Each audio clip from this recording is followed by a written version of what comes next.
Well, good morning to you. Monday again. Take long to it. Weekend ain't been so good of it, but there we are. I want to wish my niece Heather and Stance and their children and their partners and everybody else a lovely holiday this week. They've come all the way down from up Yorkshire, come back to their own country. Well done to you. Lovely to see you Saturday. I'm glad everybody's all right. Just enjoy your nice bit of holiday down here.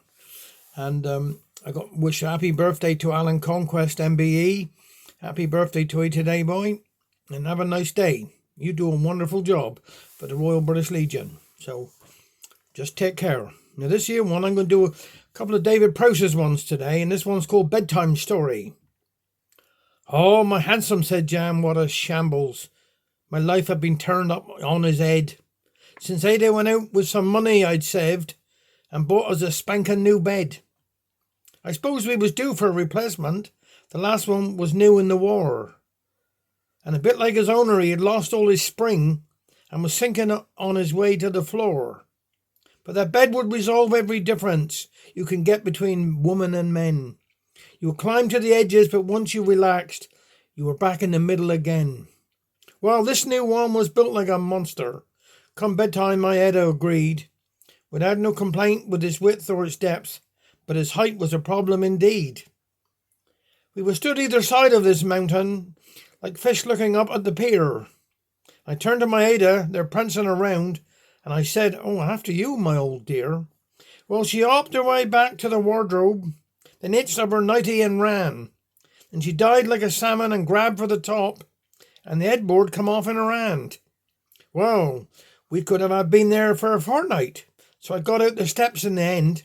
Then we perched there like chickens on top of a coop, too frightened to wriggle or bend.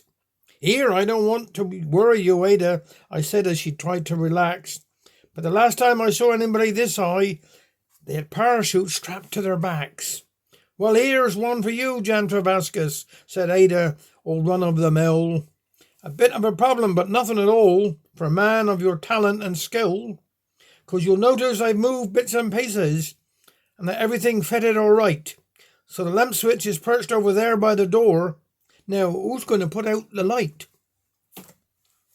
This other one's called You Can't Win 'Em All. I got our lottery tickets, Jan prodded at the fire and pointed to the mantelpiece above. Here, Ada, have you thought of what we'd do if we should win? The world would be an oyster then, my love. We'd have a bigger house, she said, or a bungalow perhaps, with cupboard space and extra room or two. Oh, I shan't want to move, he said. I'm too long in the tooth for settling down with strangers somewhere new. An extra room is extra cause for visitors to come, and stay to eat is out of house and home. Well, what about a car, she asked. Then you could learn to drive and wash them down and polish up the chrome. Oh, and take you down to the shops, I expect, he snorted at the thought, and built a garage where I got my shed. Why, I'd be up down the road a dozen times a day with a chauffeur cap perched on top of my head. Jan, you're some hard to please, she said, but what about holiday? Why, you and me had never been abroad. Abroad is full of foreigners with garlic on their breath, or driving on the wrong side of the road. Well, I know something you'll enjoy, poor Ada clutched at straws. I bet you like a video machine. The telly's full of tripe, he said. Who needs a box of tricks to catch up on the tripe you haven't seen? If you won't spend the money, I will now, she had enough. New units in the kitchen for a start. Of everything redecorated, mended or replaced, I'll make this house a living work of art.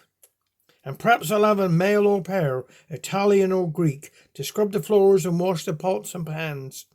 And make the beds and hoover up and treat me like a queen, so I shan't even need to soil my hands.